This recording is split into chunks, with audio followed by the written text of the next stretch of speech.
આ તરફ મોરબીમાં ખેડૂત આંદોલનને હકાભાનું સમર્થન મળ્યું છે। જેતપરના ખેડૂત આંદોલનમાં હકાભા પણ જોડાયા છે। સરકાર સાથે વાતચીત કરવા હકાભા ગઢવી તૈયાર છે। ખેડૂતોની કમિટી સાથે ગાંધીનગર જશે। સરકાર માંગણીઓ સ્વીકારશે તેવો વિશ્વાસ હકાભાએ વ્યક્ત કર્યો છે। માંગ નહીં સંતોષાય તો ઉપવાસની ચીમકી ઉચ્ચારવામાં આવી છે। ખેડૂતો સાથે ઉપવાસ પર બેસવાની જાહેરાત હકાભાએ કરી છે। હું એટલું કહેવા માંગીશ સરકારને કે જ્યારે પણ અમે અહીંથી આવી ત્યારે અમારો એક છેલ્લો ધક્કો હોવો જોઈએ। અને જેમ મને કીધું આ લોકોએ બધાએ કે હકુબા 5 જણા આપણે વાતો બેઠા બેઠા કરી એમ નહીં, બધાએ ખેડૂતો સાંભળે,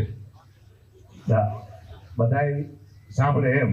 અને મને એમ કહેવામાં આવ્યું કે કદાચ માંગણી સરકાર પૂરી ન કરે તો અહીંયા જ્યાં પછી હકુબા કરશે ને કે પાછો હું તમારે હારે બેસી જઈશ। મીડિયા થ્રુ હું એટલું કહેવા માંગીશ સરકારને કે જ્યારે પણ અમે અહીંથી આવી ત્યારે અમારો એક છેલ્લો ધક્કો હોવો જોઈએ।